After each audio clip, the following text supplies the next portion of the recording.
Putin is so reluctant to meet with President Zelensky? Because he doesn't like him. He doesn't like him. You know, they don't like. I have people I don't like. I don't like to meet with them. Sometimes I do like to meet with people I don't like. So how do you get them together? They don't like. No, they don't like each other really. And if we had a real president instead of a guy that got in there with a fraudulent election, if we had a real president, that war would have never happened. Putin actually said, he said, if Trump were president, it wouldn't have happened. Happened for a lot of reasons. Happened because of Afghanistan. When he saw how incompetent Milley was and all these guys were, I think he said, wow, this might be, because it was the apple of his eye. It would have never happened if I were president. You don't know what security guarantee is because we haven't even discussed the specifics of it. And we'll see. Number one, Europe is going to give them significant security guarantees, and they should because they're right there. But we'll be involved from the standpoint of backup. We're going to help them. And I think if we get a deal, and I think we will, but if we get a deal, you're not going to. I don't believe you're going to have much of a problem. But we'll back it up because I want to stop seeing people being killed. You know, when Biden was here, he gave $350 billion. You know this from covering business. $350 billion to Ukraine. I said that Zelensky's the greatest salesman I think I've ever met, better than P.T. Barnum, because he'd come to the country, he'd walk out with $50 billion every time. He actually came here once, he walked out with $100 billion.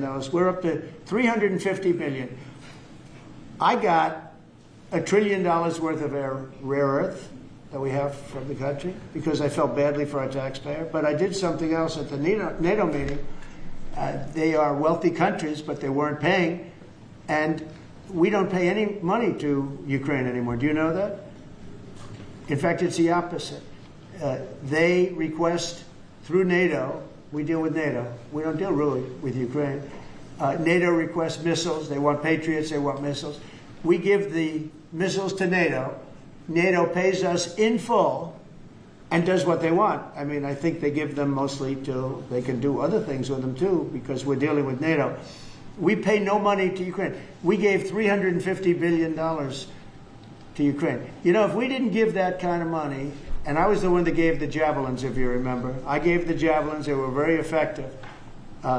They say Obama gave sheets and Trump gave javelins. They were very effective with those tanks right at the beginning. But you would have never had a war if I were president. You would have never had a war. Just to finish, we spend no money on Ukraine anymore. We were getting fleeced by a president that didn't know what he was doing. To be honest, I don't blame Ukraine. I mean, if they come and ask for $100 billion, then they get it.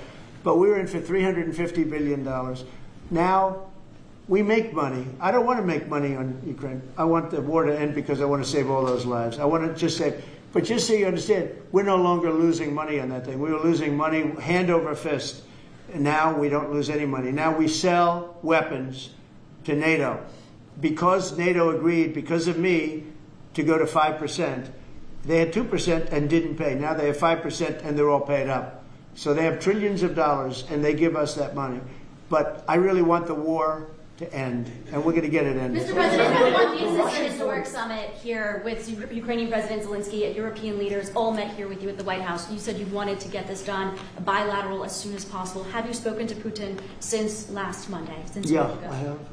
What is your conversation? Or can you share? Every conversation I have with him is a good conversation, and then unfortunately a bomb is loaded up into Kiev or someplace, and then I get very angry about it.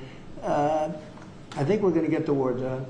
It's tough. I thought that would be, of the 7 that I settled, I thought that would be the easiest of the group. See, you never know what's going to happen. You know, war, strange things happen in war. The fact that he went to Alaska, our country, I think was a big statement that he wants to get it done. That was not easy for him to go to Alaska, you know, for him to come here. But the fact that he showed up on a very successful day, it was a very successful day for other things. Because, you know, we're also talking about missiles, nuclear. We're talking about a lot of different things. We're talking about limiting nuclear weapons. We'll get China into that. We have the most.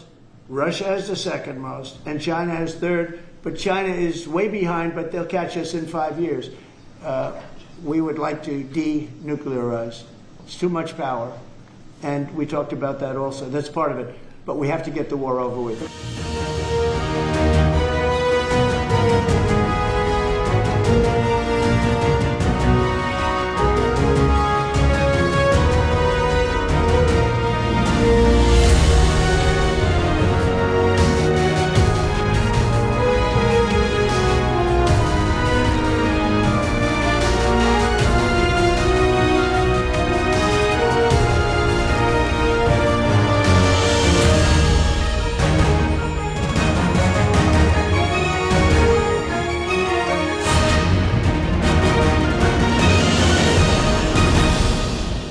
President Putin repeatedly stated that he is ready to meet with President Zelensky.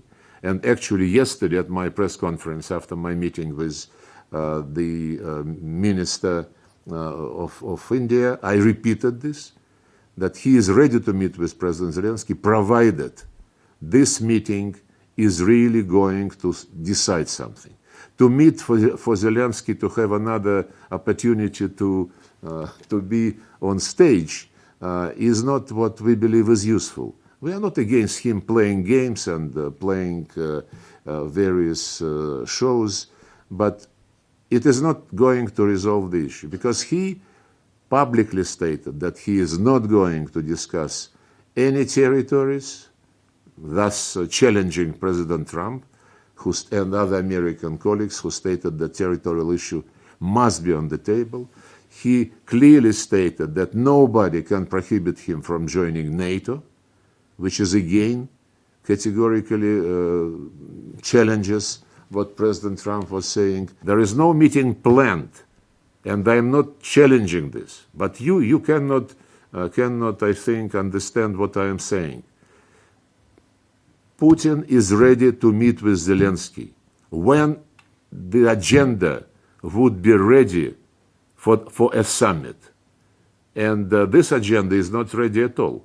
President Trump suggested, after Anchorage, several points which we share. And on some of them, we agreed to show some flexibility.